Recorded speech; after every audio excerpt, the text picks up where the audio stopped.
ছাদের উপরে ছোট ঘরটা, সিঁড়ি ঘর, যেখানে বোধহয় মানুষ হিসেবে আমি প্রথম বাস করতাম ফ্যামিলি নিয়ে।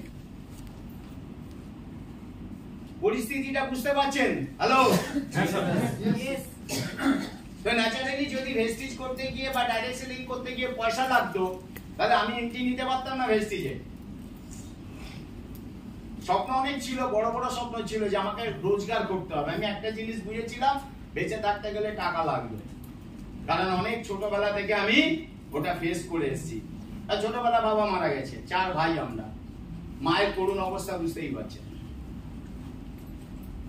একটা জিনিস ভাবতাম যে আমার টাকা লাগবে।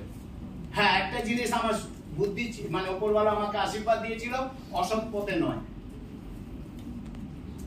আমি যদি মনে করতাম অসৎ পথে আমি অনেক টাকা রোজগার করব, প্রচুর সুযোগ এসেছিল আমার কাছে, প্রচুর অফার। আমার যখন বয়স 18 বছর 20 বছর, প্রচুর অফার আমার সামনে, কিন্তু কোনোটাই আমার এথিক্যাল মনে হয়নি। যে আমি যা কিছু করব লড়াই করে করব, তার জন্য আমি লড়াইও করেছি, সংগ্রাম করেছি, অনেক কিছু করেছি পয়সা উপার্জন করার জন্য। কিন্তু কিছু আমি এটা বুঝেছিলাম, আমি যা যা করছি, আমি যেটা চাইছি সেটা এই বিজনেসে আসবে না। আমি নিউজ পেপার দিতাম, আমি ইমিটেশন বেচতাম ক্যানিং স্ট্রিট থেকে, মানে ইমিটেশন নিয়ে। আমি হাওড়া ফুলের বাজার থেকে ফুল নিয়ে এসে বেচেছি ফুটপাতে। কেন না? আমাকে রোজগার করতে হবে। আর এইটুকুনি বুঝেছিলাম, এই সমস্ত ব্যবসা করে সংসার চলতে পারে কেটে কুটে, মানে টেনে টুনে, কিন্তু বড় কিছু করা যাবে না। পড়াশোনা করেছি, সঙ্গে পড়াশোনা করেছি, তাও নিজের খরচায়, বুঝতেই পারছেন। সৎ চিন্তা ভাবনা ছিল, পরিশ্রম করার মানসিকতা ছিল, পরিশ্রম তখনও ছিল, এখনো ছিল, যতদিন বেঁচে থাকবো ততদিন পরিশ্রম করতে পারবো, সেই ক্ষমতা।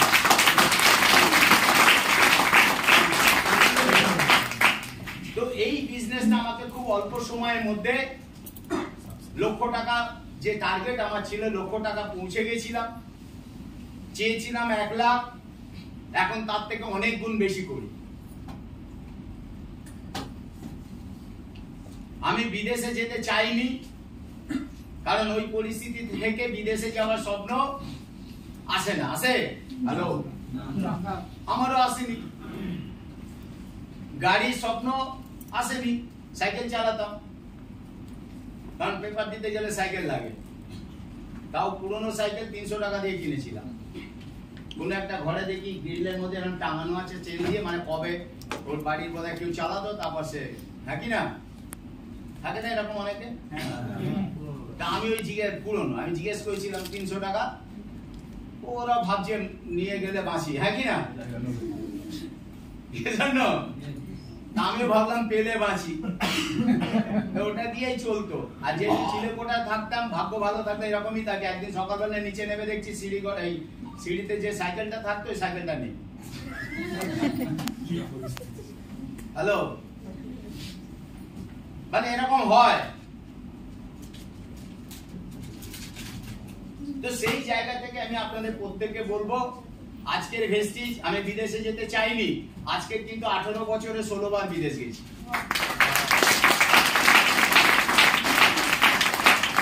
চীন বলুন, রাশিয়া বলুন, কি এই যে চীনে আজকে প্রধানমন্ত্রী আছে তো, এসব না। আমার মিসেসকে বলছিলাম আমরা চীনে গেছিলাম না, বলে হ্যাঁ, মিসেসকে নিয়ে গেছিলাম। রাশিয়া গেছি, লন্ডন গেছি, স্কটল্যান্ড গেছি, আর ওই কি বলে ওগুলোকে, দুবাই আর থাইল্যান্ড, এগুলো তো মানে সেই 20 দীঘার মতো হয়ে গেছে, অনেকবার গেছি। গাড়ি চাইনি, আমি চাইনি গাড়ি, 3খানা গাড়ি এসছে। 4 বছরের মধ্যে আমার 4 চাকা চলে এসছে এখানে।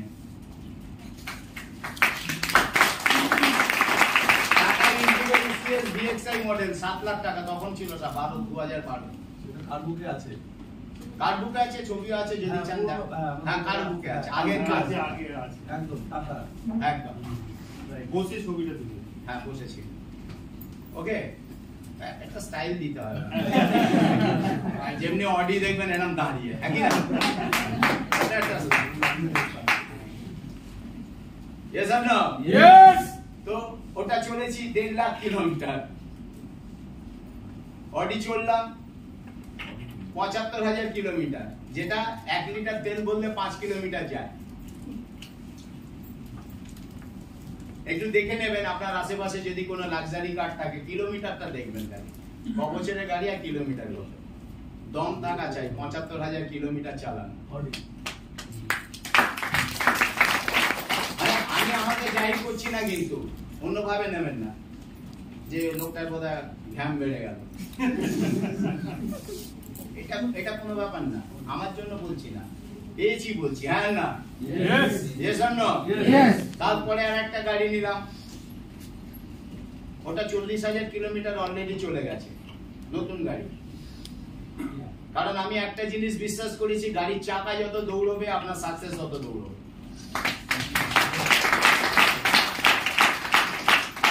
হ্যাঁ না? Yes! তো ন্যাচারালি গাড়ি চাইনি, গাড়ি পেয়ে নিলাম। আর সবথেকে বড় কথা, আমার টিমে এই মুহূর্তে 84টা লোকের বাড়িতে গাড়ি আছে। 84 জন মানুষের বাড়িতে 4 চাকা আছে আমাদের টিমে।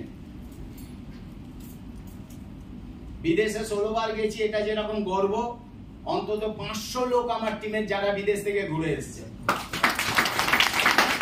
এবং ফরেনসিক করেছে, আপনাদের এখানে আনাচে কানাচে লুকিয়ে আছে, একটু হাত তুলে দেখি। যারা নতুন তারা শুধু একটু দেখুন, এরা বিদেশ গেছে, রাইট? গাড়ি 4 হুইলার অ্যাচিভারও আছে এখানে বসে, এই দেখুন 1 2 3 4, রাইট? হ্যালো, যারা নতুন তাদেরকে আমি একটুখানি বোঝাতে চাইছি যে এই বিজনেসের সম্ভাবনা কতটা আছে। এটাকে যদি আমরা ঠিক মতো করতে পারি, আমরা কোন জায়গায় যেতে পারি। সমস্যা আছে, সমস্যার ওপারেই সমাধান, সমস্যার এপারে কোনো সমাধান নেই। স্ট্রাগল করতে হবে, লড়াই করতে হবে, এবং বেশি পরিমাণে করতে হবে। হ্যাঁ না? yes or no? টাকা আমি বলেই দিয়েছি, 1 লাখের জন্য এসেছিলাম। বিশ্বাস করুন যে যদি 1 লাখ পেয়ে যাই, এই জীবনটা অন্তত জিনালালা, হ্যাঁ কি না? yes or no? কিন্তু এসে দেখছি 1 লাখ হলো, তারপর দেখি 2 লাখ দেখা যায়, 2 লাখ হলো, দেখি 3 লাখ দেখা যাচ্ছে। আরে দেখা গেলে নেবো না?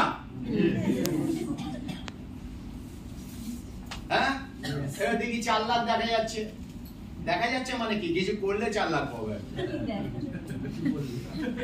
yes or no? yes or no? এরকম দেখতে দেখতে হাইয়েস্ট ইনকাম 10,77,000 করলাম।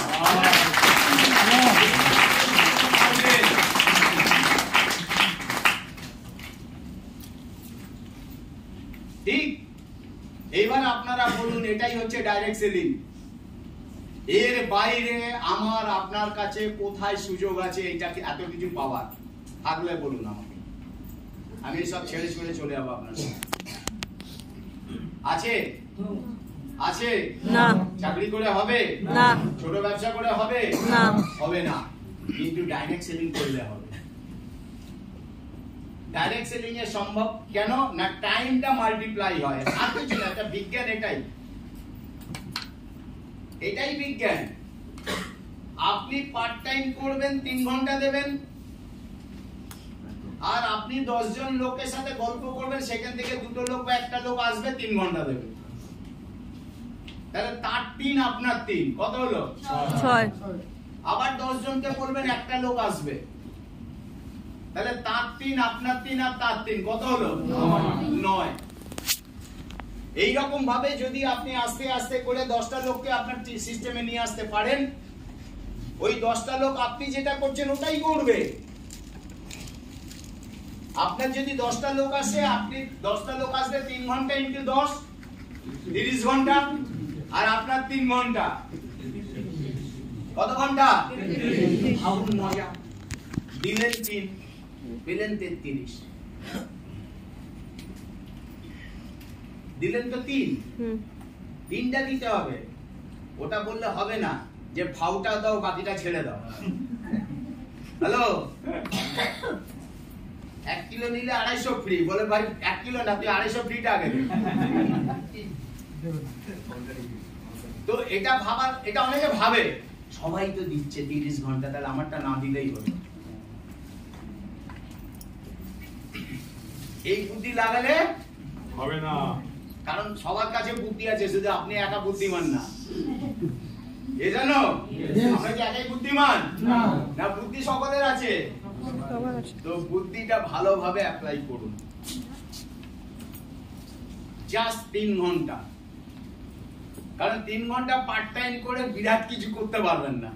হ্যালো, আপনি যদি অফিসের বাইরে বা চাকরির বাইরে 3 ঘন্টা দিয়ে কিছু করেন, কি করে নেবেন বলুন? কি করে নেবেন 3 ঘন্টা দিয়ে?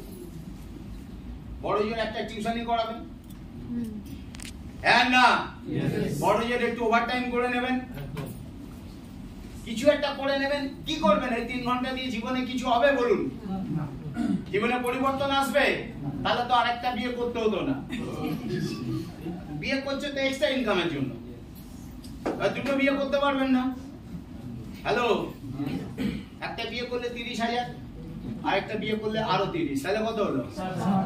বাটাম একটাও বাইরে পড়বে? ওদিকে সম্ভাবনা নাই, এজন্য কে ওই রিস্ক নিতে যাবে? তো ন্যাচারালি পার্ট টাইম দিয়ে আমাদের মতো সাধারণ মানুষ 3 ঘন্টা দিয়ে কিচ্ছু করতে পারবেন না, কিন্তু সিরিয়াসলি যদি 3 ঘন্টা ডাইরেক্ট সেলিং এ দেন, আপনার 3 জেনারেশন পাল্টে যাবে। একদম গ্যারান্টি, গ্যারান্টি, গ্যারান্টি, গ্যারান্টি। এই জন্যই বলি আমি, এই বিজনেসটা হচ্ছে পৃথিবীর সেরা বিজনেস। পৃথিবীর যদি কোনো সেরা বিজনেস আমাকে কেউ জিজ্ঞেস করে, আমি বলবো ডাইরেক্ট সেলিং। কারণ এখানে বহু মানুষের অনেক কিছু করিয়ে দেওয়া যায়, হ্যাঁ কি না? নিজের করতে আসলে আগে লোককে করাতে হবে। ঠিক, তাহলে এখানে নিজের উন্নতি, মানুষের উন্নতি, এবং এটা দেশের উন্নতি। ভেবেছেন ভেবেছেন কখনো আমরা দেশের জন্য কত বড় কাজ করছি? আমি 2 দিন আগেও ভাবছিলাম যে ইনডাইরেক্টলি আমরা দেশের জন্য কত বড় কাজ করছি, এবং আমরা সবাই চাই যে দেশের জন্য আমরা কিছু করি, হ্যাঁ না? চাই কি চাই না? যদি সত্যি করে ভাবেন যে দেশের জন্য কিছু করবেন, তাহলে এইটুকুনি বলবো, মন দিয়ে ভেস্টিজটা করুন। কারণ আমরা প্রত্যেক মাসে যে পরিমাণে জিএসটি দিই, যে পরিমাণে ট্যাক্স দিই, একটা লোক সেই টাকা রোজগারই করে না। ওই টাকাটা কোথায় যায়? দেশ ডেভেলপমেন্টে কাজে লাগে? Yes or no? Yes or no? কোন মানুষের এমপ্লয়মেন্ট। এই যে 84টা লোক গাড়ি পেয়েছে, এরা সরকারের কাছে যাবে না চাকরি চাইতে? যাবে? যাবে? তাহলে বেকার সমস্যার একটা বড় সমাধান করছেন। আমি জানি না, ইনডাইরেক্টলি আমি অনেক এসব করে ফেলেছি, হ্যাঁ না? এবং সব থেকে বড় কথা আরো যেটা জানলাম, যে ভেস্টিজকে যদি আমরা ওয়ার্ল্ডের টপ 10 এ নিয়ে যেতে পারি, টপ 10 এ যদি আমরা ভেস্টিজকে নিয়ে যেতে পারি, কে নিয়ে যাবে? আমরা নিয়ে যাব। যদি আমরা ওতপ্রোতভাবে প্রতিজ্ঞাবদ্ধ হই যে ওয়ার্ল্ডের টপ 10 এ ভেস্টিজকে নিয়ে যেতে হবে, তার জন্য আমাদের যা করার আমরা করব, রাইট? এইটুকুনি ভাবতে পারছেন আমাদের ইন্ডিয়া ওয়ার্ল্ডের কোন পজিশনে চলে যাবে? হ্যালো, ইন্ডিয়া, আমেরিকা আজকে 52-54 কোটি লোক নিয়ে ডাইরেক্ট সেলিং এর নাম্বার 1। টপ 100 এর উপরে যতগুলো কোম্পানি পরপর দেখবেন, সব আমেরিকান। সারা পৃথিবী ছড়ি চালাচ্ছে ওই জন্য। আর 150 কোটি দেশের লোক আমরা যেদিন ডাইরেক্ট সেলিং কে টপ 1 এ নিয়ে চলে যাব, ওয়ার্ল্ডের নাম্বার 1 একমাত্র মানে ইন্ডিয়াই থাকবে। ওয়ার্ল্ডের নাম্বার 1 তাহলে আমাদের ডাইরেক্ট সেলিং এ ওয়ার্ল্ডের নাম্বার 1 এ নিয়ে যেতে হবে। আমি অনেক চিন্তা করছিলাম ব্যাপারটা, কারণ পুরো দেশের ইকোনমিক ডিপেন্ড করে আমাদের ডাইরেক্ট সেলিং এ। বুঝতে পারছি? Yes or no? সবথেকে বড় কথা, আমরা ইন্ডিয়ান কোম্পানি নিয়ে কাজ করছি, যা কিছু হবে সবই ইন্ডিয়া ডেভেলপমেন্ট হবে। একদম হবে কি হবে না? তো ন্যাচারালি ইনডাইরেক্টলি আপনি দেশের জন্য কত বড় কাজ করছেন, করছেন কি করছেন না? করছেন তো? তো ন্যাচারালি এর থেকে ভালো ব্যবসা, এর থেকে মানে কি বলবো সুন্দর ব্যবসা আর পৃথিবীতে অন্য কোথাও নেই যেটা ডাইরেক্ট সেলিং এ আছে। আমরা চাইলে অনেক কিছু করে দিতে পারি। কি আপনারা করতে রাজি আছেন? Yes or no?